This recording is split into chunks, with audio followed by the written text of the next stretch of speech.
ମୁଁ ସମସ୍ତଙ୍କୁ ସ୍ୱାଗତ କରୁଛି ଫୋମ୍ ଟ୍ୟୁଟୋରିଆଲ୍ସ ୟୁଟ୍ୟୁବ ଚ୍ୟାନେଲକୁ।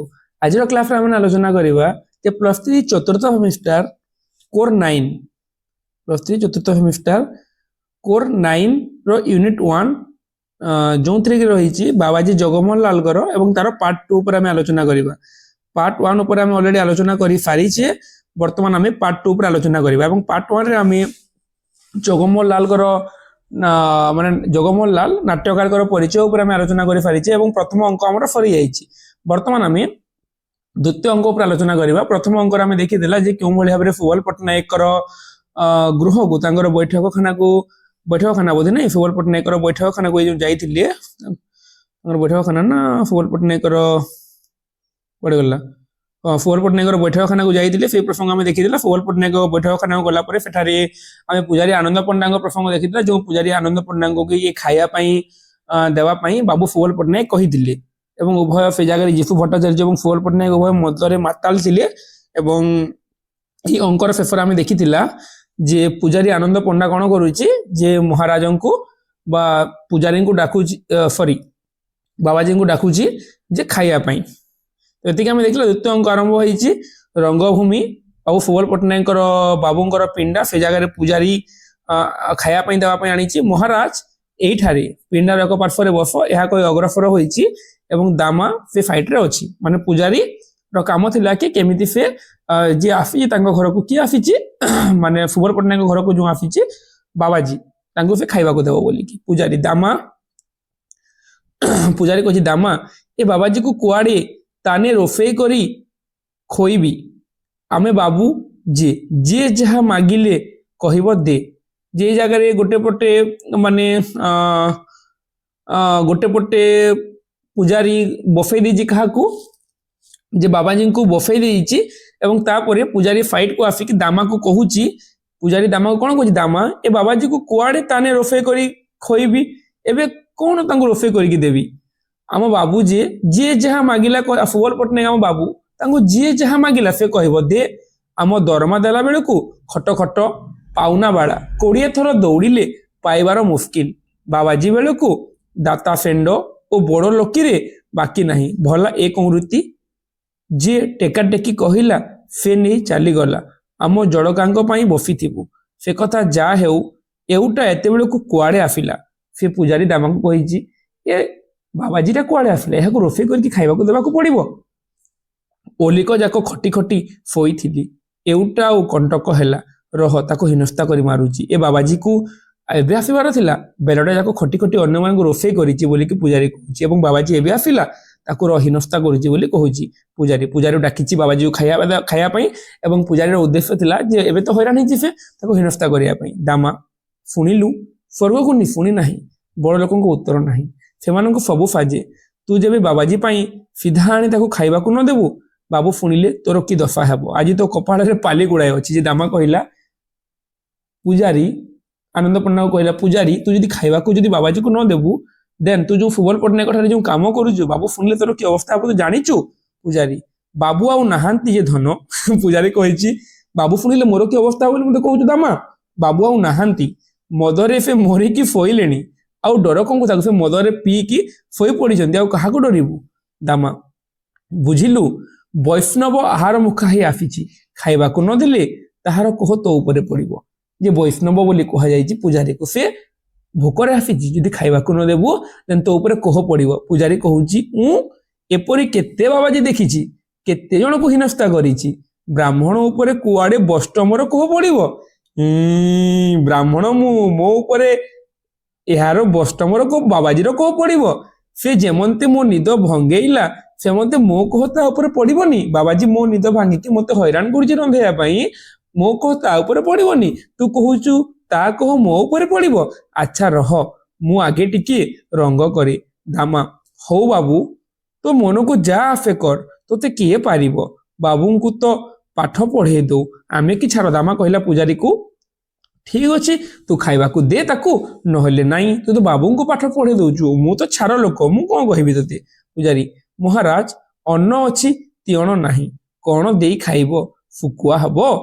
ପୂଜାରୀ ତାପରେ ଏପଟେ ପଳେଇ ଆସିଲା ଦାମ ଆଉ କଥାବାର୍ତ୍ତା ହେଇପାରିଲେ ତାପରେ ପୂଜାରୀ ରାଗିଛି ବାବାକୁ କେମିତି ହିନସ୍ତା କରିବ ବୋଲିକି, କାହିଁକିନା ବାବାଜୀ ଲେଟ୍ରେ ଆସିଛି, ସେ ସମୟରେ ପୂଜାରୀ ରାନ୍ଧି ବାଡ଼ିକି ହଇରାଣିକି ଶୋଇଥିଲା, ତାକୁ ଡିଷ୍ଟର୍ବ ହେଇଛି। ତ ପୂଜାରୀ ବାବାକୁ ପଚାରୁଛି, ବାବାଜୀ ମହାରାଜା ଅନ୍ନ ଅଛି, ଭାତ ଅଛି, ତିଅଣ ନାହିଁ, କଣ ଦେଇ ଖାଇବ? ଶୁଖୁଆ ହବ ବାବାଜୀ? ହଉ ବାବା, ସୁଖା ରୁଖା ଯାହା ଅଛି ପାଇଦେବା। ବାବାଜୀ ବୁଝିପାରି ନାହାନ୍ତି, ପୂଜାରୀ ପଚାରୁଛି ଶୁଖୁଆ ଖାଇବ? ବାବାଜୀ କହିଲେ ହଉ ବାବା, ସୁଖା ରୁଖା ଯାହା ଅଛି ପାଇଦେବା। ପୂଜାରୀ ସୁଖା ରୁଖା କହୁନାହିଁ ଯେ, ଶୁଖୁଆ କଥା ମୁଁ କହୁଛି। ବାବାଜୀ ଶୁଖୁଆ କଣ ହବ ବାବା, ଆମେ ତ କେବେ ଖାଇନାହୁଁ। ବାବାଜୀ କହିଲେ ଶୁଖୁଆ ମାନେ କଣ? ବାବା ଜାଣିବି ନାହାନ୍ତି ଶୁଖୁଆ ମାନେ କଣ ବୋଲିକି ପଚାରୁଛନ୍ତି। ଶୁଖୁଆ ମାନେ କଣ ବାବା, ଆମେ ତ କେବେ ଖାଇନାହୁଁ। ପୂଜାରୀ ଶୁଖୁଆ ଜାଣ ନା, ଆଉ ତେବେ କଣ ଜାଣ? ବାବାଜୀ କହିଛି ପୂଜାରୀକୁ, ପୂଜାରୀ କହିଛି ବାବାଜୀକୁ, ଶୁଖୁଆ ତୁମେ କଣ ଜାଣିନ? ତେବେ ଆଉ କଣ ଜାଣ? ମାଛର ଶୁଖୁଆ ହୁଏ, ସମସ୍ତେ ଖାଆନ୍ତି, ଅନେକ ବ୍ରାହ୍ମଣ ବୈଷ୍ଣବ ସୁଦ୍ଧା ଲୁଚେଇ ଚୋରେଇ ପାଇ ଦେଉଛନ୍ତି। ବାବାରେ ଆରେ, ବୈଷ୍ଣବ ମାଛ ଶୁଖୁଆ ଖାଆନ୍ତି, ଏତକ ଜାଣୁନା? ଖାଆନ୍ତି ଯେ ସେ ବାବାଜୀ ପୂଜାରୀ କହିଲେ, ଆରେ ବୈଷ୍ଣବ ଆମେ ମାଛ ଶୁଖୁଆ କିଛି ଖାଉନୁ। ପୂଜାରୀ ଆଉ କଣ ଶାଗୁଆତି ଖାଇବ? ବାବାଜୀ କହିଲେ ହଁ ତା ହେବ, ସେଇ ହେଲେ ଆମର ଢେର। ପୂଜାରୀ ମଲା, ଏ କଣ କହୁଛ? ମାଛ ଖାଅ ନା ଶାଗୁଆତି ଖାଏ? ଦାମା ବୁଝିପାରିଲି ନାହିଁ ପରା। ପୂଜାରୀ ନ ବୁଝିଲେ ନାହିଁ ଭଲ ହେଲା, ଦୋଷ ତୋରି ମୁଣ୍ଡରେ ରହିଲା। ବାବାଜୀ ପୂଜାରୀ ବାବା, ପତ୍ର ଦେଇ ଏତେବେଳ ଯାଏ କୁଆଡ଼େ ରହିଲ? ଯେବେ କିଛି ନାହିଁ ତେବେ କହିଦିଅ। ବାବାଜୀ ପୂର୍ବରୁ କହୁଛନ୍ତି ଯଦି କିଛି ଦେବ ନାହିଁ କହିଦିଅ, ଆମେ ଚାଲିବୁ। କିନ୍ତୁ ପୂଜାରୀ ସବୁବେଳେ ତାଙ୍କ ସହିତ ଲାଗୁଛି, ତାଙ୍କୁ ବାରମ୍ବାର ମଜାକ କରୁଛି, ଥଟ୍ଟା କରୁଛି। ପୂଜାରୀ ଆନନ୍ଦ ପଣ୍ଡାର ଉଦ୍ଦେଶ୍ୟ ବାବାଜୀକୁ କେମିତି ସେ ଅପମାନିତ କରିବ, ବାବାଜୀକୁ କେମିତି ସେ ଲଜ୍ଜିତ କରିବ। ଯେଉଁ ବାବାଜୀ କି ଟଙ୍କା ପଇସା କିଛି ନିଅନ୍ତିନି, ଖାଇବା ମୁଠେ ପାଇଁ ଆସିଥିଲେ, ତାଙ୍କୁ କୀର୍ତ୍ତନ କରାଗଲା। ପରବର୍ତ୍ତୀ ସମୟରେ ବାବୁ ବି କହିଦେଲେ ପୂଜାରୀ ଖାଇବାକୁ ଦେବ, କିନ୍ତୁ ପୂଜାରୀ ରୋଷେଇ କରୁନି, ବାବୁକୁ ସେ ହଇରାଣ କରୁଛି। ତାପରେ ପୂଜାରୀ ଗୋଟିଏ ହାଣ୍ଡିରେ ପଲମ ଘୋଡ଼ାଇ, ମାନେ ଗୋଟିଏ କପଡ଼ା ଘୋଡ଼େଇକି ହେଲା ଆସିଲା। ପୂଜାରୀ ହେଇ ମହାରାଜ ଆଣିଲି। ହାଣ୍ଡି ପତ୍ର ପାଖରେ ରଖି, ମହାରାଜ ମାନେ ପଲମ ମାନେ ପତ୍ରର କଥା କୁହାଯାଇଛି ହେଲା। ତ ଏଥିରେ ଉତ୍ତମ ପ୍ରସାଦ ଅଛି, ଆପଣ ସହସ୍ତେ ପରସି ସେବା କରନ୍ତୁ। ପୂଜାରୀ କଣ କଲା ଯେ ଗୋଟେ ଖାଇବା ଆଣିକି ଦେଲା, ତାର ମନ ନାହିଁ, ଏବେ କଣ ଆଣିକି ଦେଲା ଦେଖିବା ଏବେ ଆମେ ଦେଖ। ସେ ତ ମୁଁ ତମକୁ କହିଲି ଏବେ ଯେ ସେ ବାବୁକୁ ହଇରାଣ କରିବାକୁ ଚାହୁଁଥିଲା, କିନ୍ତୁ କଣ ଖାଇବାକୁ ଆଣିଛି ପୂଜାରୀକୁ ଦେବା ପାଇଁ? ଆଶ୍ଚର୍ଯ୍ୟର କଥା, ପ୍ରଶ୍ନ ଗୁଡ଼ିକ ଉଙ୍କି ମାରୁଛି ମନରେ।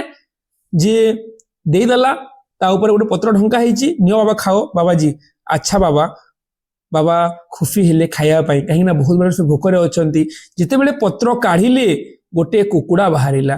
ବାବାଜୀ ଚମକି ଉଠିଲେ, ଇଏ କଣ ରେ ବାବା? ଯେତେବେଳେ ସେ ପତ୍ର କାଢ଼ିଛନ୍ତି ଭୋକରେ ଥିଲେ, ଭୋକରେ ପେଟ ଆଉଟୁ ପାଉଟୁ ହଉଥିଲା, ସେଇ ସମୟରେ ସେ ଯେତେବେଳେ ପତ୍ର ଓଲଟେଇଛନ୍ତି ଖାଇବା ପାଇଁ, ସେଇ ହାଣ୍ଡି ଭିତରେ ଖାଦ୍ୟ ଅଛି ବୋଲିକି ଦେଖିଲା ବେଳକୁ ସେ ଭିତରେ ଗୋଟେ କୁକୁଡ଼ା ବାହାରିଲା। ଆରେ ବାପରେ, ଇଏ ତ ଅଜବ ହେଇଗଲା। ତାପରେ ପୂଜାରୀ ମହାରାଜ, ଆପଣ ଶାଗୁଆତି ସ୍ୱୀକାର କରିବାରୁ ମୁଁ କୁକୁଡ଼ାଟିଏ ଗୋଟାପଣେ ରୋଷ୍ଟ କବାବ କରି ଆଣିଥିଲି। ସେହିପରି ବାବୁ କେବେ କେବେ ଖାଆନ୍ତି ଶାଗୁଆତି, ମାନେ ଗୋଟେ ଚିକେନ କିଛି ଗୋଟେ ଆଇଟମ ବୋଧେ। ତ ପୂଜାରୀ କହିଲା, ମହାରାଜ ଆପଣ ଶାଗୁଆତି ସ୍ୱୀକାର କରିଥିବାରୁ ମୁଁ କୁକୁଡ଼ାଟିଏ ଗୋଟାପଣେ ରୋଷ୍ଟ କବାବ, କୁକୁଡ଼ାର ଲେଗକୁ ନେଇକି ରୋଷ୍ଟ କବାବ କରିକି ଆଣିଥିଲି। ସେହିପରି ବାବୁ କେବେ କେବେ ଖାଆନ୍ତି, ଆପଣଙ୍କ ପାଇଁ ମୁଁ ରୋଷ୍ଟ କବାବ ଆଣି ଦେଇଥିଲି। ବାକି ପୂଜାରୀ ପ୍ରକୃତରେ ଶାଗୁଆତି ମାନେ ଅନ୍ୟ କିଛି ବୋଲିକି ସ୍ୱୀକାର କରିଥିଲେ, ଶାଗୁଆତି ମାନେ ଏଇ ଚିକେନ ବୋଲିକି ବାବାଜୀ ଜାଣିନଥିଲେ। ତ ଇଏ ତାଙ୍କୁ ଠକି ଦେଇଛି, ଶାଗୁଆତି ବୋଲିକି ରୋଷ୍ଟ କବାବ କରି ଆଣିଥିଲି। ଆପଣଙ୍କ ହାତ ଲାଗିଲା ମାତ୍ର କି ପ୍ରାଣ ପାଇଯିଏ। ସେ କହିଲେ ଯେ କୁକୁଡ଼ା ଯେଉଁ ଆଣିକି ଆସିଥିଲି, ମୁଁ କୁକୁଡ଼ା କବାବ ବନେଇକି ଆସିଥିଲି। ଯେତେବେଳେ ସେ କୁକୁଡ଼ାକୁ ଆପଣ ଛୁଇଁ ଦେଇଛନ୍ତି, ଆପଣଙ୍କ ହାତ ଲାଗିବା ମାତ୍ର କି ସେ କୁକୁଡ଼ା ପ୍ରାଣ ପାଇ ବଞ୍ଚିଗଲା। ମୋର କି ଦୋଷ ମହାରାଜ, ଆପଣଙ୍କର ଅପାର ମହିମା। କୁକୁଡ଼ାଟିକୁ ମୁଁ ମାରିକି ରାନ୍ଧିଥିଲି, ସେ ପୁଣି ଜିଇଁ ଉଠିଲା। ଓହୋ, ଏପରି ତ କେବେ ଦେଖା ନଥିଲା। ଆରେ ବାପରେ, ହେ ହେ ହେ ବାବାଜୀ, ଏପରି କେବେ ଦେଖିନଥିଲି। ମୁଁ କୁକୁଡ଼ାକୁ ରାନ୍ଧିକି ଆଣିଥିଲି, ଆପଣଙ୍କ ହାତ ବାଜିବା ମାତ୍ରେ ସେ ପୁଣି ଉଠିଗଲା। କି ଚମତ୍କାର କଥା ବୋଲି ପୂଜାରୀ କହିଛି। ତାପରେ ରଘୁ ସିଂହ ବୋଲି ଜଣେ ଥିଲା, ସେ ଜାଗାରେ ସେ ପ୍ରବେଶ କରିଛି। ବାବାଜୀ ଆରେ ତୁ ଶାଗ ତିଅଣ କହି ଜିଅନ୍ତା କୁକୁଡ଼ାଟିଏ ଆଣିଦେଲୁ। ବାବାଜୀ ସେ ଯେଉଁ ଶାଗୁଆତି ବୋଲି ଇଏ କହୁଥିଲା, ବାବାଜୀ ଭାବୁଥିଲେ ଶାଗ ତିଅଣ ବୋଲିକି ତାକୁ, କିନ୍ତୁ ପ୍ରକୃତରେ ଶାଗୁଆତି ମାନେ ଗୋଟେ ଚିକେନ କିଛି ଗୋଟେ ଆଇଟମ। ତ ସେ ଜାଗାରେ ବାବାଜୀ କହିଲେ, ଆରେ ତୁ ଶାଗ ତିଅଣ କରି ଗୋଟେ ଜିଅନ୍ତା କୁକୁଡ଼ା ଆଣିଦେଲୁ। ପୁଣି ମିଥ୍ୟା କଥା ଗୁଡାକ କହୁଛୁ, ଆହୁରି ଟାହୁଳା କରୁଛୁ, କ୍ଷୁଧାର୍ତ୍ତକୁ ଫନ୍ତେଇଲୁ। ଆରେ ତୁ ବଡ଼ ଅଜ୍ଞାନରେ, ତୁ ମୋତେ କ୍ଷୁଧାର୍ତ୍ତକୁ ଫନ୍ତେଇଲୁ। ମୁଁ କ୍ଷୁଧାର୍ତ ଅଛି, ତୁ ମୋତେ ଗୋଟା କୁକୁଡ଼ା ଆଣିକି ଦେଲୁ। ମୁଁ ଆଇଁଷ ଖାଏନି, ତୁ ମୋତେ ଜାଣିଛୁ, ତୁ ମୋତେ ହଇରାଣ କଲୁ, ତୁ ମୋତେ ଗୋଟା କୁକୁଡ଼ା ଆଣିକି ଦେଲୁ, ଆଉ ଏବେ କହୁଛୁ କି କୁକୁଡ଼ାକୁ କାଟିକି ଆଣିଥିଲୁ, ମୋ ହାତ ବାଜିଲାରୁ ସେ କୁକୁଡ଼ା ବଞ୍ଚିଗଲା। ଏମିତି ଚମତ୍କାର କେବେ ହୁଏନି, ତୁ ମୋତେ ଫନ୍ତେଇଲୁ, ବଡ଼ ଅଜ୍ଞାନୀ। ରଘୁ ତାପରେ କହୁଛି, ରଘୁ ଆସିଯାଇଛି ସେ ଫୋନ। ରଘୁ ସିଂହ, ରଘୁ, ସତ୍ୟ ପୂଜାରୀ, ତୁମେ କ'ଣ କଲ? ଏହା କି ମଣିଷ କରେ? କ୍ଷୁଧାର୍ତ ସାଧୁକୁ ଫନ୍ତେଇଲ। ଓହୋ, ଏଡ଼େ ଅଜ୍ଞାନୀ ତୁମେ, ବ୍ରାହ୍ମଣ ଟିକି? ତୁଚ୍ଛା ପଇତା ପକାଇ ତୁମେ ଗୋଟେ ଅଜ୍ଞାନୀ, ତୁମେ ବ୍ରାହ୍ମଣ, ତୁମେ ଗୋଟେ ବାବାଜୀକୁ ଫନ୍ତେଇଲ। ତୁଚ୍ଛା ପଇତା ପକାଇ ବ୍ରାହ୍ମଣ ନା ଧର୍ମକର୍ମରେ ବ୍ରାହ୍ମଣ? କଳିକାଳର ବ୍ରାହ୍ମଣ ଗୁଡ଼ିକ କ'ଣ ହେଲେଣି? ଧର୍ମକର୍ମକୁ ମହତ ମର୍ଯ୍ୟାଦାକୁ ଟିକେ ଦୃଷ୍ଟି ନାହିଁ। ଗାଲିମାଡ଼ ଖାଇ ବାର ଦୁଆରେ ପତର ପକେଇଲେଣି, ବାର ଅନୀତି କଲେଣି। ଠାକୁର ପିଣ୍ଡାକୁ କୋଉଠୁ କୁକୁଡ଼ାଟି ଆଣିଲ? ତୁମର ଜାତି ରହିଲା ଟିକି? ଏଥିରେ ଆଉ ଦେବତା ରହିବେ ଟିକି? ଏ ଠାକୁର ପିଣ୍ଡାକୁ ତୁମେ କୁକୁଡ଼ା ଗୋଟେ କୋଉଠି ଆଣିଲ? ତାହା ପୁଣି ତୁମେ ବାବାଜୀଙ୍କୁ ଦେଲ। ତାଙ୍କ ନାଁରେ ମିଥ୍ୟା ଅପବାଦ ଦେଉଛ। ତାଙ୍କୁ ତୁମେ ଭୋକରେ ରହୁଛ, ଭୋକରେ ରଖିଛ। ତୁମେ କ'ଣ ସତରେ ବ୍ରାହ୍ମଣ ଟିକି? ବୋଲି ରଘୁ ସିଂହ କହୁଛି। ପୂଜାରୀ ବାବୁ ଯେ କୁକୁଡ଼ା ପାଇଁ ଦିଅନ୍ତି, ମୁଁ ଛୁଇଁଲି ବୋଲି ଦୋଷ ହେଲା? କୁକୁଡ଼ା ଯେ ରାନ୍ଧିବାକୁ ପଡ଼େ। ଆରେ ମୁଁ ପୂଜାରୀ ହେଲେ କ'ଣ କରିବି? ବାବୁ ସୁବଲ ପଟ୍ଟନାୟକ କୁକୁଡ଼ା ଖାଆନ୍ତି, ମୁଁ ତାକୁ ଛୁଇଁଲି ବୋଲି ଦୋଷ ହେଲା? ରଘୁ, କ'ଣ କହିଲୁ? ଫେର ତ କହ। ବାବୁ କୁକୁଡ଼ା ଖାଆନ୍ତି? ମୁଁ କ'ଣ ବାବୁଙ୍କୁ ଜାଣେ ନା? ତାଙ୍କର ପୂଜାପାତି ଦାନ ଧ୍ୟାନ କେତେ? ବ୍ରାହ୍ମଣ ବୈଷ୍ଣବ ସମସ୍ତେ ତାଙ୍କର ପ୍ରଶଂସା କରନ୍ତି, ତାଙ୍କୁ ନିନ୍ଦୁଛୁ। ଏ ଜାଗାରେ ପୂଜାରୀ ଆନନ୍ଦ ପଣ୍ଡା ମଧ୍ୟ ସୁବଲ ପଟ୍ଟନାୟକକୁ ନିନ୍ଦୁଛି ଯେ ବାବୁ ବି ଆଗରୁ କୁକୁଡ଼ା ଖାଆନ୍ତି, ମୁଁ ତାଙ୍କୁ ରୋଷେଇ କରିକି ଦିଏ, ସେଇଥିପାଇଁ କୁକୁଡ଼ା ଛୁଏଁ ବୋଲିକି। ଏହା ରଘୁ କହୁଛି ଯେ ସୁବଲ ପଟ୍ଟନାୟକ କୁକୁଡ଼ା ଖାଆନ୍ତିନି, ତାଙ୍କୁ ନିନ୍ଦୁଛୁ। ସେ କ'ଣ ଇଂରେଜ ପଢ଼ା ବାବୁ କି? ଏବେ ତ ସେମାନଙ୍କ ମଧ୍ୟରେ ପୁଣି କଲିକତାରେ କେତେ ମଦ ମାଉଂସ ଖାଉନାହାନ୍ତି। ଭାରି ଜ୍ଞାନୀ, ଧର୍ମୀ ହୋଇ ବାହାରିଛନ୍ତି, ଏପରି କେବେ ଦେଖା ନଥିଲା। ତୋର ପରି ମୂର୍ଖ ଅଜ୍ଞାନ। ତୁ ଗୋଟେ ପଟେ ବାବାଜୀକୁ ଅପମାନିତ କଲୁ, ଆଉ ଗୋଟେ ସୁବଲ ପଟ୍ଟନାୟକ, ତାଙ୍କୁ ମଧ୍ୟ ତୁ ଅପମାନିତ କରୁଛୁ। ତାଙ୍କୁ ମଧ୍ୟ ତୁ କହୁଛୁ ବାବୁଙ୍କର କେଉଁ ଗୁଣକୁ ତୁ କହିଲୁ ସେ ଗୋଟେ ଅଧେ ଉଣା କଥା କଲେ ବୋଲି ତୁ ସେଇଆ କରିବୁ? ଦେଖ ମହାରାଜ, ଆପଣଙ୍କୁ ଏତେ ଫନ୍ତେଇଲା, ପୁଣି ବାବୁଙ୍କୁ ନିନ୍ଦା କରୁଛି। ଚାଲନ୍ତୁ ବାବାଙ୍କୁ ଜଣେଇବା। ଏ ସମୟରେ ରଘୁ କହୁଛି ଯେ ଆପଣଙ୍କୁ ଏଇ ପୂଜାରୀ ଆନନ୍ଦ ପଣ୍ଡା ଏତେ ଫନ୍ତେଇଲା, ପୁଣି ବାବୁ ସୁବଲ ପଟ୍ଟନାୟକକୁ ନିନ୍ଦା କରୁଛି। ସେ କେବେ କୁକୁଡ଼ା ଖାଆନ୍ତିନି, ଚିଲମ ପିଅନ୍ତି, ମଦ ପିଅନ୍ତି, କିନ୍ତୁ କୁକୁଡ଼ା ଖାଆନ୍ତିନି। ବାବାଜୀ କହିଲେ, ନାହିଁ ବାବା, ବାବୁଙ୍କୁ ଜଣେଇବା ନାହିଁ। ଏ ଜାଗାରେ ରଘୁ ସିଂ କହିଛି, ଏ ଜାଗାରେ ଯେଉଁ ରଘୁ କହିଛି ଯେ ଯେଉଁ ପୂଜାରୀ ଆନନ୍ଦ ପଣ୍ଡାର କାମ ଗୁଡ଼ିକ ବାବୁ ସୁବଲ ପଟ୍ଟନାୟକକୁ ଜଣେଇବା ଚାଲ। ଇଏ ଆପଣଙ୍କ ସଙ୍ଗେ ଏମିତି କରିଛି, ବାବୁଙ୍କୁ ପୁଣି ଭଲ ମନ୍ଦ କହୁଛି। ଏ ସମୟରେ ବାବାଜୀ କେତେ ମାନେ ଭଲ ଚରିତ୍ର ଦେଖ, ଯେ ସେ କହୁଛନ୍ତି ନାହିଁ ବାବା, ବାବୁଙ୍କୁ ଜଣେଇବା ନାହିଁ। ବାବୁ ଶୁଣିଲେ ରାଗ ହୋଇ ତାକୁ ଦଣ୍ଡ ଦେବେ। ବାବୁ ସୁବଲ ପଟ୍ଟନାୟକ ଏଇ ପୂଜାରୀକୁ ବାହାର କରିଦେବେ। ଗରିବ ବିଚରା ମରା ପଡ଼ିବ। ସେମାନେ ମୂର୍ଖ, କିଛି ଦୋଷ ନାହିଁ, କିନ୍ତୁ ଆମେ କ'ଣ ତାକୁ ଏମିତି କରିବା? ଆମେ ତାକୁ ବୁଝେଇ କହିଦେବା ଯେ ସେ ଏପରି ଦୁଷ୍କର୍ମ ଆଉ କରିବ ନାହିଁ। ବାବୁଙ୍କୁ ଜଣେଇଲେ କ'ଣ ହେବ? ବୁଝିଲ ପୂଜାରୀ ବାବା, କ୍ଷୁଧାର୍ତ୍ତକୁ ଫନ୍ତେଇବା, ମୁନିବର ନିନ୍ଦା କରିବା ଓ ମିଥ୍ୟା କହିବା ବଡ଼ ଦୋଷ ଏବଂ ପାପ ଅଟେ। ଏଥିପାଇଁ ପରକାଳରେ ଦଣ୍ଡ ଭୋଗିବ। ଏପରି କୁକର୍ମ ଆଉ କେବେ କରିବ ନାହିଁ ବୋଲିକି ତାଙ୍କୁ ଯେ ଭୋକରେ ରଖିଛି ସେଇ ପୂଜାରୀକୁ ବାବାଜୀ ବୁଝଉଛନ୍ତି। ବଡ଼ୁ ହବା ବେଳେ ମିଥ୍ୟା ଭାଷଣ ନ କର୍ତ୍ତବ୍ୟ। ଯେ ପ୍ରତିଜ୍ଞା କରିଥିଲ, ଯେ ବଡ଼ୁ ହେଲା ଗୋଟେ ପ୍ରତିଜ୍ଞା କରା ଯେ ମିଥ୍ୟା ଭାଷଣ ନ କର୍ତ୍ତବ୍ୟ, ଯେ ମିଥ୍ୟା ଆମେ କହିବା ନାହିଁ ବୋଲିକି। ସେ ପ୍ରତିଜ୍ଞା କ'ଣ ତମେ ଭୁଲିଗଲ ବ୍ରାହ୍ମଣ ହେଇକି? ଯେତେବେଳର ଦଶ ପ୍ରତିଜ୍ଞା ନ ପାଳିଲେ ପ୍ରକୃତ ବ୍ରାହ୍ମଣ ହୋଇପାରିବ ନାହିଁ। ପ୍ରକୃତ ବ୍ରାହ୍ମଣର କର୍ତ୍ତବ୍ୟ ହେଉଛି ଯେ ପ୍ରତିଜ୍ଞା ପାଳନ କରିବା। ସେ ପ୍ରତିଜ୍ଞା ପାଳନ ନ କଲେ ତମେ ବ୍ରାହ୍ମଣ ହୋଇପାରିବ ନାହିଁ ବୋଲିକି ସେ ଜାଗାରେ ବୁଝଉଛନ୍ତି। ଯେ ଗୋଟେ ପଟେ ପୂଜାରୀ ବାବାଜୀଙ୍କ ପ୍ରତି ଅନ୍ୟାୟ କରିଛି, ତାଙ୍କୁ ଭୋକରେ ରଖିଛି, ତାଙ୍କୁ ଖାଇବାକୁ ଦେଇନି, ତାଙ୍କୁ ଖାଇବା ପାତ୍ରରେ କୁକୁଡ଼ା ଦେଇଛି, କିନ୍ତୁ ସେଇ ସମୟରେ ସେଇ ବାବାଜୀ ତା ନାଁରେ କମ୍ପ୍ଲେନ୍ କରିବା ବଦଳରେ ତାକୁ ବୁଝଉଛନ୍ତି। ରଘୁ ତାପରେ କହିଛି, ଅଶ୍ରୁପୂର୍ଣ୍ଣ ଲୋଚନ, ଆଖିର ପାଣି ତରା ତରା ହେଇଯାଇଛି। ଆହା, କେଡ଼େ ଦୟାଳୁ, କେଡ଼େ ବୋଧା ପୂଜାରୀ, ତୁ କି ପୁରୁଷ ସଙ୍ଗରେ ବ୍ୟବହାର କଲୁ ରେ? ତୋର ଶରୀର ଫାଟିଯିବ ରେ। ମହାରାଜ, ମୋ ବସାରେ ଚରଣ ପଡ଼ିଲେ ପାକ ଫାକର ଉଦ୍ଯୋଗ କରିଦିଅନ୍ତି। କହିଲେ ଯେ ତାପରେ ରଘୁ କହିଛି ଯେ ହେ ପୂଜାରୀ, ତୁ କେମିତି ବାବାଙ୍କ ସହିତ କ'ଣ କଲୁ? ବୋଲି କହିଛି ଏବଂ କହିଛି ହେ ମହାରାଜ ଆପଣ ମୋ ବଫାରେ ଚରଣ ପଡ଼ିଲେ ମୋ ବଫାରେ ଆପଣ ମୋ ବଫାକୁ ଚାଲନ୍ତୁ ମୁଁ ଆପଣଙ୍କ ପାଇଁ କିଛି ହେଲେ ଗୋଟେ ଯୋଗାଡ଼ କରିଦେବି। ବାବାଜୀ ନାହିଁ ବାବା ପାକ କରିବା ତ ଆମକୁ ପର୍ବତ ପ୍ରାୟ ମଠକୁ ଯାଉଛେଇ ସେଠାରେ ମୁଠାଏ ପ୍ରସାଦ ପାଇବା ତୁମ ମନରେ କିଛି ଦୁଃଖ କରନି ଆନନ୍ଦ ରହ ବାବା। ପୂଜାରୀ ବାବା ଦୁଃଖ ନ କରି ଆମ କଥାକୁ ଗୁରୁବଚନ ତୁଲ୍ୟ ମାନିବ। ଆଚ୍ଛା ଯାଉଛେ ମଙ୍ଗଳ ହଉ ଯେଉଁମାନେ ତା ପ୍ରତି ଖରାପ କରିଛନ୍ତି ସେଇମାନଙ୍କୁ ମଧ୍ୟ ସେ ମଙ୍ଗଳ କାମନା କରିଛନ୍ତି ବାବାଜୀ। ଏ ଜାଗାରେ ବାବାଜୀଙ୍କର ମହାନତା ଆମେ ଦେଖିବାକୁ ପାଇବା। ସେ କେମିତି ଭାବରେ ତାଙ୍କୁ ଯେ ଯାହା କହିଲେ ବି ସେ ଜିନିଷକୁ ସେ ମାଫ କରିଦେଇଛନ୍ତି। ତାପରେ ରଘୁ ଦେଖିଲ ପୂଜାରୀ ରାଗ ଅହଙ୍କାର ଟିକିଏ ନେଇ ବାବାଜୀଙ୍କ ପାଖରେ ତୁମକୁ ତ ପୁଣି କଲ୍ୟାଣ କରିଗଲେ। ତାପରେ ପୂଜାରୀ ନିଜ ଭୁଲ ବୁଝିପାରିଛି। ହଁ ହଁ ଅତି ଉତ୍ତମ ସାଧୁ ଦେବତା ସମାନତ ଯାଙ୍କୁ ମୁଁ ଫନ୍ତେଇଲି ହଇରାଣ କଲି କ୍ଷୁଧାର୍ଥ ରଖିଲି ଭୋକରେ ରଖିଲି ଅପମାନିତ କଲି ସେ ପତର ଉପରୁ ଉଠିଗଲେ ମୁଁ ବଡ଼ ଦୁଷ୍କର୍ମ କଲି ମୋତେ କି କୁବୁଦ୍ଧି ଘଟିଲା ଏତେବେଳେ ମନ ବଡ଼ ବିକଳ ହେଉଛି ମୁଁ ଚଣ୍ଡାଳ କ'ଣ କଲି ମୋର ତ ଭଲ ଦଶା ନାହିଁ। ଏ ସମୟରେ ପୂଜାରୀ ଆନନ୍ଦ ପଣ୍ଡା ନିଜର ଭୁଲ ବୁଝିପାରିଛି ସେ କଥାକୁ ଏ ଜାଗାରେ ଦେଖାହେଇଛି ଏବଂ ଏହା ସହିତ ଆମର 2ଟି ଅଙ୍କର ପରିସମାପ୍ତି ଘଟୁଛି ଏବଂ ଆମର ଆରମ୍ଭ ହେଉଛି ତୃତୀୟ ଅଙ୍କ।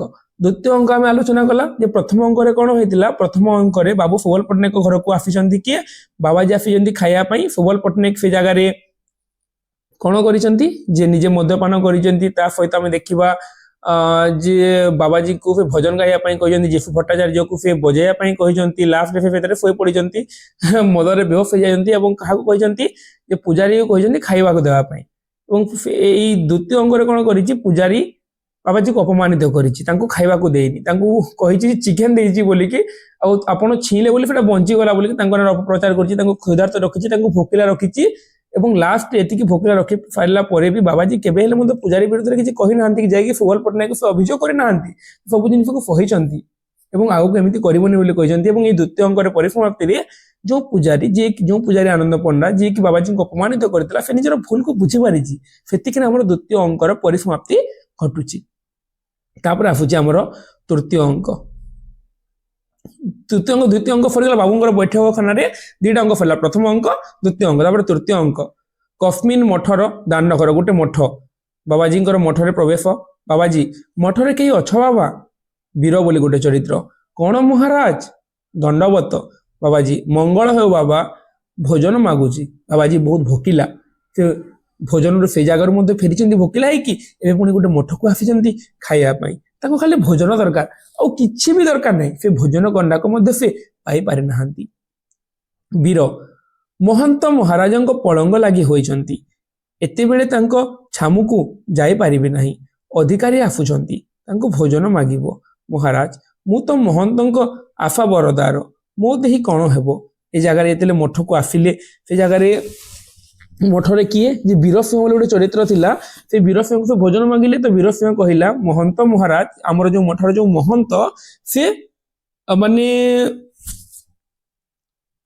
ସେ ମହନ୍ତ ବା ଆମେ ଯାହାକୁ କି ମାନେ ମଠାଧୀଶ ବୋଲି କହିଥାଉ ସେଇ ମହନ୍ତ ବର୍ତ୍ତମାନ ପଳଙ୍କ ଲାଗି ହୋଇଛନ୍ତି ପଳଙ୍କ ଲାଗି ମାନେ ପଲଙ୍କରେ ଶୋଇଛନ୍ତି କିମ୍ବା ପଲଙ୍କରେ ସଜା ସମୟର କଥା ପଲଙ୍କ ଲାଗି ହୋଇଛନ୍ତି ଏତେବେଳେ ତାଙ୍କ ଛାମୁକୁ ଏତେବେଳେ ତାଙ୍କ ପାଖକୁ ମୁଁ ଯାଇପାରିବିନି ଅଧିକାରୀ ଆସୁଛନ୍ତି ଅଧିକାରୀ ବୋଲି ଆଉ ଜଣେ ସେଇ ମଠର ତାଙ୍କୁ ଭୋଜନ ମାଗିବ ମହାରାଜ ମୁଁ ତ ମହନ୍ତଙ୍କର ଆଶା ବରଦାର ମୋ ଦ୍ୱାରା ହେଇପାରିବନି ତୁମେ ଅଧିକାରୀଙ୍କୁ ଭୋଜନ ମାଗିବ ବୋଲିକି ବୀର ବାବାଜୀଙ୍କୁ କହୁଛି। ଅଧିକାରୀଙ୍କର ପ୍ରବେଶ ଝୋଲି ହାତରେ ନାମାବଳୀ ଦେହରେ ତିଲକ ଛାପା ମସ୍ତକରେ ସେ ଜାଗାରେ ଅଧିକାରୀ ପ୍ରବେଶ କରିଛନ୍ତି। ଅଧିକାରୀ ଗୌରାଙ୍ଗ ହେ ଗୌରାଙ୍ଗ ବାବାଜୀ ଜୟ ଜୟ ଜୟ ଜୟକାର ଅଧିକାରୀ ବାବା କ୍ଷୁଧାର୍ତ ଅଭ୍ୟାଗତ କିଛି ଚର୍ଚ୍ଚା ହେବ ବାବାଜୀ ଯେତେବେଳେ ଗୌରାଙ୍ଗ ହେ ଗୌରାଙ୍ଗ ବୋଲି କହିଛନ୍ତି ବାବାଜୀ ସେ ସମୟରେ କହିଲେ ଜୟ ଜୟକାର ଅଧିକାରୀ ବାବା କ୍ଷୁଧାର୍ତ ଅଭ୍ୟାଗତର କିଛି ଚର୍ଚ୍ଚା ହେବ ମୁଁ ପୁରା କ୍ଷୁଧାର୍ତରେ ଅଛି ମୁଁ ପୁରା ଭୋକରେ ଅଛି କିଛି ଚର୍ଚ୍ଚା ହେବ ମୋ ପାଇଁ କିଛି ମିଳିବ। ଅଧିକାରୀ ମହାରାଜ ଦ୍ୱାରେ ବସ ଭିତରକୁ କିପରି ଆସିଲ ଅଧିକାରୀ ଏ ସମୟରେ କହିଲା ଦ୍ୱାରେ ବାଟରେ ବସ ତୁମେ ଭିତରକୁ କାହିଁକି ଆସିଲ ବାବାଜୀ ଆଚ୍ଛା ବାବା ଦ୍ୱାରେ ବସିଲି। ଅଧିକାରୀ ଆଜି ଏତେ ତାପରେ ମାଳତୀ ସେ ଜାଗାକୁ ଆସିଛି ମାଳତୀ ଅଧିକାରୀ ଆଜି ଏତେ ଡେରି କାହିଁକି ମାଳତୀ ନା ମୁଁ କେତେବେଳୁ ଆସିଲିଣି ଅଧିକାରୀ କାହିଁ ତ ମୁଁ ଦେଖି ନାହିଁ କୋଉଠି ଥିଲୁ ମାଳତୀ ମହନ୍ତଙ୍କ ପାଖରେ ଥିଲି ପରା ଗୋଡ଼ ଘଷି ଦେଉଥିଲି ହେଇତି ଏ ଫାଢ଼ୀ ଆଜି ମହନ୍ତ ଦେଲେ। ଆଚ୍ଛା ଫାଢ଼ୀ 7 ଟଙ୍କାକୁ କିଣା ହେଇଛି। ଯେ ସେଇ ସମୟରେ ଏଇ ଯେଉଁ ମଠାଧୀଶ ମାନଙ୍କର ଯେଉଁ ଭଣ୍ଡାମିର କଥା ଏ ଜାଗାରେ କୁହାଯାଇଛି ଯେ ମଠାଧୀଶ ଯେଉଁ ପଲଙ୍କ ଲାଗି ହେଇଥିଲେ ସେଇ ଜାଗାରେ ତାଙ୍କ ପାଖରୁ ଗୋଟେ ଝିଅ ବାହାରିଛି ଯାହାର ନାଁ ହେଉଛି ମାଳତୀ ବୋଲିକି, ଗୋଟେ ଝିଅ ତାଙ୍କର ସେବା କରୁଥିଲା। ଅଧିକାରୀ ଆଚ୍ଛା ବେଶ ଖୁସିର କଥା, ନୂଆ ଶାଢ଼ୀ ନ ପିନ୍ଧି ନୁଚେଇଛୁ କାହିଁକି? ତୁ କ'ଣ ଚୋରୁଣୀ କି? ମାଳତୀ ନାଇଁ ମୋ ଆଜି ବାର ନୁହେଁ ପରା, ଯେଉଁ ବାରରେ ସେଇ ଶାଢ଼ୀ ପିନ୍ଧିବା କଥା ସେଇ ବାରରେ ପିନ୍ଧିବି ବୋଲିକି। ପିନ୍ଧିବା ପାଇଁ ମହନ୍ତ କହୁନଥିଲେ କି? ବାର ନଥିବାରୁ ପିନ୍ଧିଲି ନାହିଁ, ଗୁରୁବାର ଦିନ ପିନ୍ଧିକି ଆସିବେ ମୋତେ ମହନ୍ତ ଯେଉଁ ଶାଢ଼ୀ ଦେଇଛନ୍ତି। ଅଧିକାରୀ ହଉ ତେବେ ରୋଷେଇ ଘର ଆଡ଼କୁ ଆ, ପ୍ରସାଦ ପାଇବୁ।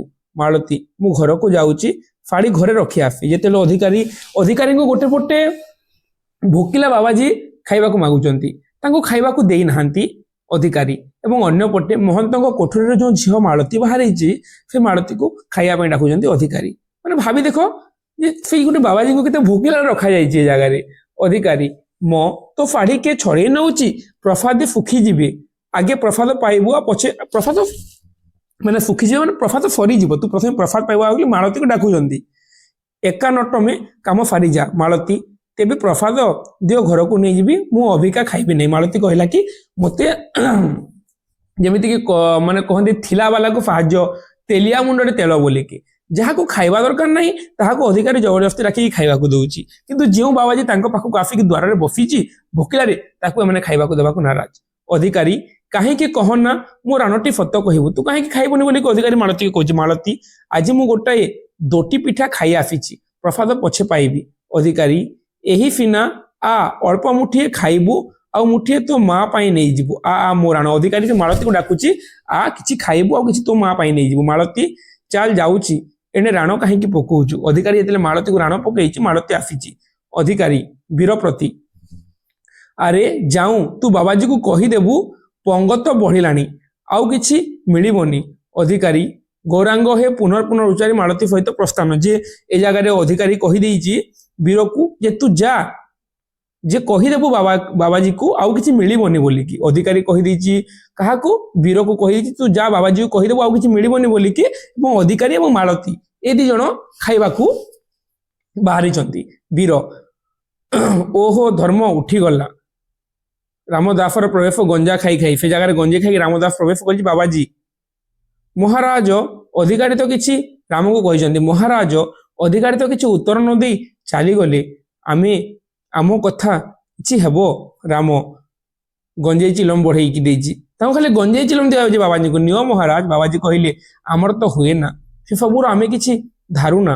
ରାମ ଏସବୁ କିଛି ହୁଏ ନା, ତେବେ ଆଉ କ'ଣ ହୁଏ? ଆଉ ତୁମେ କି ସାଧୁ? ଏ ବାବାଜୀ କିଛି ନୁହେଁ, ତୋରି ପରି ଜଣେ ଉଲ୍ଲୁ।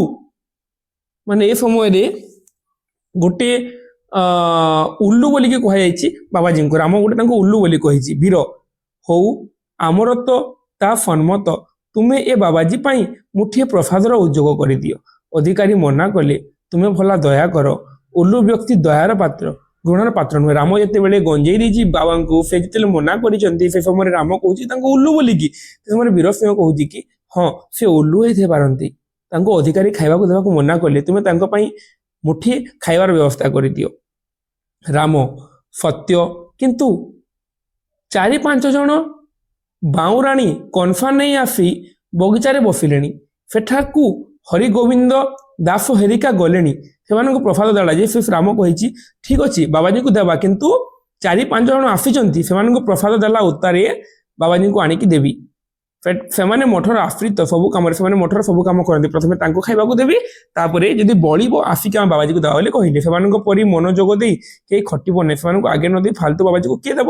ଏ ଫାଲତୁ ବାବାଜୀକୁ ଖାଇବାକୁ କିଏ ଦେବ? ଯେଉଁମାନେ କାମ କରୁଛନ୍ତି ପ୍ରଥମେ ସେମାନଙ୍କୁ ଖାଇବାକୁ ଦିଆଯିବ ବୋଲି କହିଲେ। ମୁଁ କ'ଣ କହିଲେ କ'ଣ ହେବ, ମୋ କଥା କିଏ ଶୁଣିବେ ନାହିଁ, ତୁ କିଛି ନ ଜାଣିଲା ପରି ଯେ କହୁଛୁ। ଏ ଜାଗାରେ ମାନେ ବୀରକୁ ରାମ କହୁଛି ଯେ ତୁ ନ ଜାଣିଲା ପରି ମୋତେ କ'ଣ କହୁଛି? ବୀର ମୁଁ ଚାହିଁଲେ ମଧ୍ୟ କିଛି ହେବନି, ପ୍ରଥମେ ଯେଉଁମାନେ ଖାଇବା କଥା ସେମାନେ ଖାଇବେ, ତାପରେ ଯଦି ବଳିବ ଦେନ୍ ବାବାଜୀକୁ ଦିଆଯିବ। ବାବାଜୀ କହିଲେ ଆଶାଦାର ବାବା, କିଛି ଆଶା ଅଛି ନା ନିରାଶା ହୋଇଯିବା? ବାବାଜୀ ପୁଣି ବୀରକୁ ପଚାରୁଛନ୍ତି ମୋତେ ଖାଇବା ଦରକାର, ଯଦି କିଛି ଆଶା ଅଛି, ଯଦି ମିଳିବ ତ କୁହ, ମୁଁ ଏମିତି ବି ବହୁତ ଜାଗାରୁ ଫେରି ଆସିଲିଣି, ଯଦି ମିଳିବନି ଦେନ୍ କୁହ ମୁଁ ପଳେଇବି। ବୀର ବସନ୍ତ ମହାରାଜ, ମୁଁ ଆପଣଙ୍କ ପାଇଁ ଉଦ୍ୟମ କରୁଛି। ତାପରେ ଜାମୁନି ବସ୍ତ୍ରବାଣୀର ପ୍ରବେଶ ଝୋଲି ହାତରେ ଜାମୁନି ଆସିଲା। ତାପରେ ରାଧେ ରାଧେ ସିଂହ ଅଧିକାରୀ କାହାନ୍ତି ବୀର ଅଧିକାରୀ ରୋଷେଇ ଘର ଆଡେ ଅଛନ୍ତି। ଜାମୁନି ଆଜି କଣ ହେଲା କି ମୋ ପ୍ରସାଦ ଏତେବେଳେ ଯାଏ ପଠେଇ ଦେଲ ନାହିଁ, ଏ ବାବାଜୀଟା ଖାଇଲା କି? ଜାମୁନି ପୁଣି ଗୋଟେ ଝିଅ ସେ ଜାଗାରେ ଆସିଛି, ସେ ପୁଣି ବାବାଜୀକୁ ଅପମାନ, ମାନେ ବାବାଜୀକୁ ସମସ୍ତେ କେବଳ ଅପମାନ ହେଇ ଦେଇ ଚାଲିଛନ୍ତି। ସମୟରେ ଜାମୁନି ବୋଲି ଗୋଟେ ଝିଅ ସେ ଆସିଛି, ଆଜି କଣ ହେଲା କି ମୋ ପ୍ରସାଦ ଏତେବେଳେ ଯାଏ ପଠେଇ ଦେଲ ନାହିଁ, ଏ ବାବାଜୀଟି ଖାଇଲା କି? ବୀର ନା ତ ପ୍ରସାଦ ଅଛି, ବାବାଜୀକୁ କିଏ ପଚାରୁଛି? ଜାମୁନି ଛିଆ କର, ଏଟାକୁ ବସି ପଚାରିବ। ଶୁଖିଲା ମୁହଁଟେ ପ୍ରେମ ଭାବ କିଛି ନେଇ ଯେ ଏଇ ଜାଗାରେ ବାବାଜୀକୁ ଜାମୁନି ମଧ୍ୟ ଅପମାନିତ କରୁଛି। ବୀର ହଁ ଝୋଲି ନାହିଁ ପ୍ରେମ କାହୁଁ ଜାଣିବ। ଜାମୁନି ଦୂର ତୋର ସବୁବେଳେ ଏଇ କଥା ନ ଯାଏ, ତୋ ମୁହଁରେ ଯେବେ ପୋକ ନ ପଡିବ। ବୀର କି ପୋକ? ଝୋଲିର ପ୍ରେମ ପୋକ। ମାନେ ଏଇଭଳି ଭାବରେ ଉଭୟଙ୍କ ଭିତରେ କଥାବାର୍ତ୍ତା ଚାଲିଛି। ତାପରେ ଜାମୁନି ବୀରଙ୍କର କଥାବାର୍ତ୍ତା ଚାଲିଲା। ତାପରେ ଏମାନଙ୍କର କଥାବାର୍ତ୍ତାରୁ ବୀର ତାପରେ ପୁଣି କହିଲା ମୁଠି ସେ ପାଠ ନାହିଁ, ଯା ଯା ଅଧିକାରୀ ପାଖକୁ ଯା ପ୍ରସାଦ ପାଇବୁ। ଯେ ବୀର ପୁଣି ତାକୁ ପଠେଇଛି ଯେ ଅଧିକାରୀ ପାଖକୁ ଯାଅ ପ୍ରସାଦ ପାଇବ ବୋଲିକି ତାକୁ ପଠେଇଛି ବୀର ଜାମୁନିକୁ। ବାବାଜୀ ଆଫାଦାର ବାବା ଆଉ କେତେ ବିଳମ୍ବ? ବୀର ଟିକେ ରୁହ ମହାରାଜ, ମୁଁ ଯାଇ ମହନ୍ତ ରାଜାଙ୍କୁ ଜଣାଏ। ବୀର ସିଂହର ପ୍ରସ୍ଥାନ, ମହନ୍ତ ଝୋଲା ଘେନି ବୀର ସହିତ ପ୍ରବେଶ। ଯେ এই ସମୟରେ ଯେତେବେଳେ କେହି ବି ତାକୁ ଖାଦ୍ୟ ଦେଲେନି, ସେଇ ସମୟରେ ରାମ ସିଂହ ମଧ୍ୟ ମନା କଲା। ତାପରେ ସେଇ ଜାଗାର ଯିଏ ଥିଲା ଅଧିକାରୀ ସେ ମଧ୍ୟ ମନା କରିଛି। ତାପରେ ବୀର କହିଲା କି ମୁଁ ଯାଇକି ମଠର ମହନ୍ତକୁ ଜଣାଇ ଯଦି କିଛି ମିଳିବ। ତାପରେ ମହନ୍ତ ବୀର ପ୍ରତି ବାବାଜୀଟାଏ ଯେତେବେଳେ ବୀର ମହନ୍ତକୁ ଜଣେଇଛି, ମହନ୍ତ କହିଲେ ବାବାଜୀଟାଏ ତୁ କିପରି କହିଲୁ ଜଣେ ଉତ୍ତମ ବସ୍ତ୍ରବାଣୀ ଖାଇବାକୁ ମାଗୁଛି? ତୁ କିପରି ବସ୍ତ୍ରବାଣୀ ମାନେ ଜାଗାରେ ବୈଷ୍ଣବ ବୋଲି କୁହାଯାଇଛି, କେମିତି ଖାଇବାକୁ ମାଗୁଛି? ବୀର ନାହିଁ ମହାରାଜ, ବସ୍ତ୍ରମାଣୀ କହି ନାହିଁ, ମୁଁ ଜଣାଇଲି ଜଣେ ଉତ୍ତମ ବୈଷ୍ଣବ ଆସି ଖାଇବାକୁ ମାଗୁ। ବୈଷ୍ଣବ ମାନେ ବୈଷ୍ଣବ ବୋଲି କୁହାଯାଇଛି, ଜଣେ ବୈଷ୍ଣବ ଆସି ଖାଇବାକୁ ମାଗୁଛି। ମହନ୍ତ ଆମକୁ ବସ୍ତ୍ରମାଣୀ ପରି ଶୁଣାଗଲା। ବୀର ତୁ ଆମକୁ ତୁଚ୍ଛାକୁ ଦୌଡେଇଲୁ, ହର୍ଷ ବିଷାଦ କରିଦେଲୁ। ଆଣ ଭଲ କରି ଚିଲମେ ଗଞ୍ଜା ସାଜ, ଗୁଲାପ ପାଣିରେ ଗଞ୍ଜା ମଳିବୁ, ଆଚ୍ଛା ମସଲା ଦେଇ ଭାଙ୍ଗ ଘୋଟ। ହରିଦାସକୁ କହିଦେ ଜଳଖିଆ ପାଇଁ ଫର ଓ ମୋହନ ଭୋଗ ଜଞ୍ଜଳ କରିବ। 4ଟା ବେଳକୁ ଓକିଲ ବସାକୁ ଯିବା, ବାବାଜୀକୁ ମନା କରିଦେ, ଏତେ କୁଆଡୁ ଆସୁଛନ୍ତି ରଖିଦେବେ ନାହିଁ। ଯେ ମହନ୍ତ ସିଧା ସିଧା କହିଦେଲେ ବାବାଜୀକୁ ମନା କରିଦେ, ତାକୁ ଖାଇବାକୁ ମିଳିବନି, ତୁ ଆମର ଗଞ୍ଜେର ବ୍ୟବସ୍ଥା କର ବୋଲିକି। ବୀର ଆଚ୍ଛା ମହାରାଜ ସବୁ କରୁଛି, ପଳଙ୍କକୁ ଯିବା ହୁଅନ୍ତୁ, ଆପଣ ପଳଙ୍କକୁ ଆସନ୍ତୁ, ମୁଁ ଆପଣଙ୍କ ପାଇଁ ସବୁ ବ୍ୟବସ୍ଥା କରୁଛି। ମହନ୍ତଙ୍କର ପ୍ରବେଶ ଏବଂ ରାମଦାସର ପ୍ରବେଶ ଗଞ୍ଜା ମଳିମଳି। ବୀର ବାବାଜୀ ପାଇଁ ପ୍ରସାଦ ମୁଠି ହେଲା ନା? ବୀର ରାମ ନା ହୋଇପାରିଲା ନାହିଁ, ସେମାନଙ୍କୁ ତ ପ୍ରସାଦ ଅଣ୍ଟିଲା ନାହିଁ, ବାବାଜୀ ପାଇଁ ଖାଇବା କୁଆଡୁ ହେବ? ଏବେ କଣ ଆଉ ଭୋଗରାଗ ଅଛି?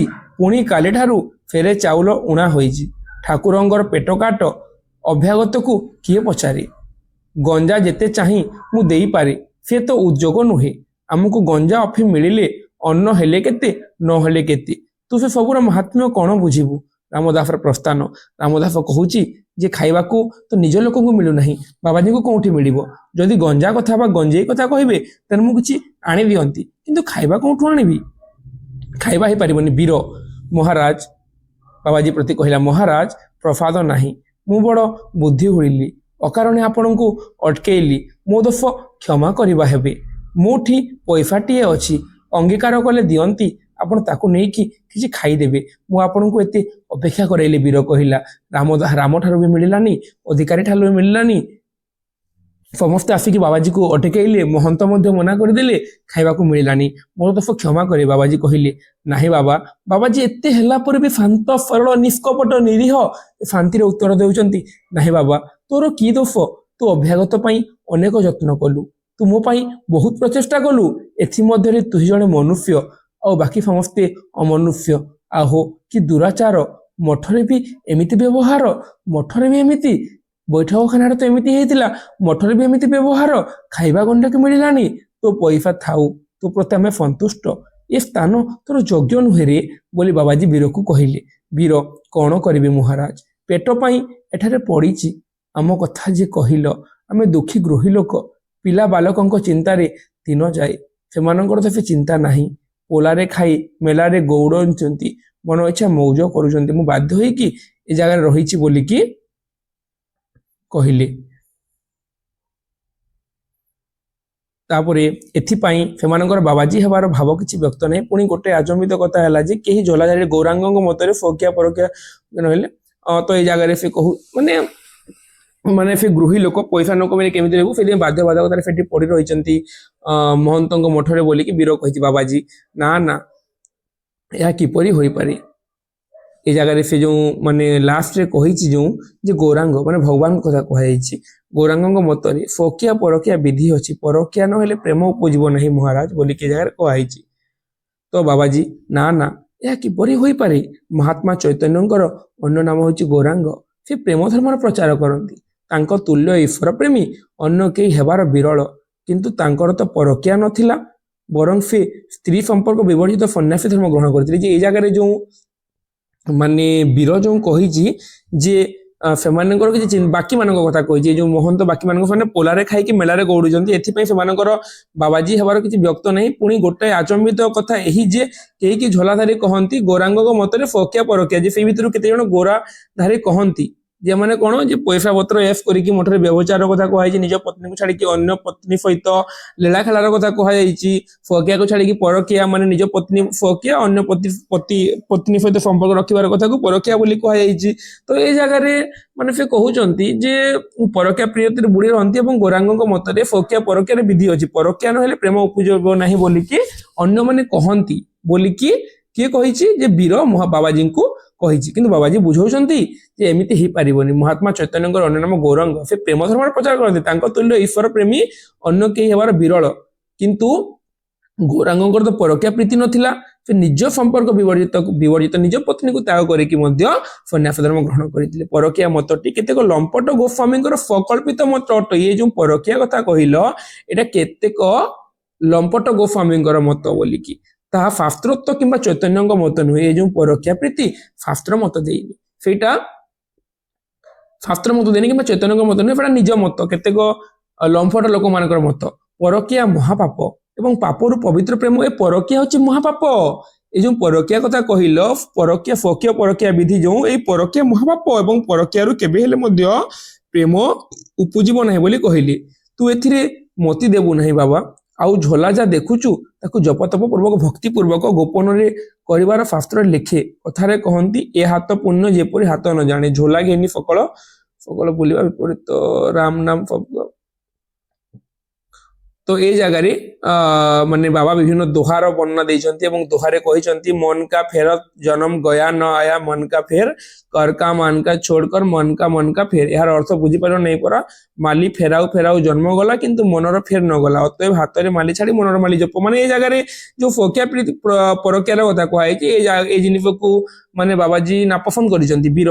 ଠିକ ମହାରାଜ, ଏ ବିଷୟରେ ମୋର ବଡ ସଂଶୟ ଥିଲା, ଆଜି ଆପଣଙ୍କ ଯୋଗେ ତାହା ଦୂର ହେଲା। ଆପଣ ଆଜି ମୋ ମନର ସଂଶୟ ଦୂର କରିଦେଲେ, ଆଜି ବଡ ଜ୍ଞାନ ପାଇଲି। ଧନ୍ୟ ଆପଣଙ୍କୁ, ଜଣେ ସାଧୁ ଆପଣଙ୍କୁ ଦେଖିଲି। ବର୍ତ୍ତମାନ ଆପଣ ଯିବା ହୁଅନ୍ତୁ, ମୁଁ ମୋ କାମକୁ ଯାଉଛି। ପ୍ରଣାମ ବାବାଜୀ, ମଙ୍ଗଳ ହେଉ ବାବା, ତୋର ଏହିପରି ସୁମତି ଥାଉ ବୋଲିକି କହିକି ବାବାଜୀ ପ୍ରସ୍ଥାନ କରିଛନ୍ତି ଏବଂ ତାପରେ ଆମର ଚତୁର୍ଥ ଅଙ୍କ ଆରମ୍ଭ ହୋଇଛି।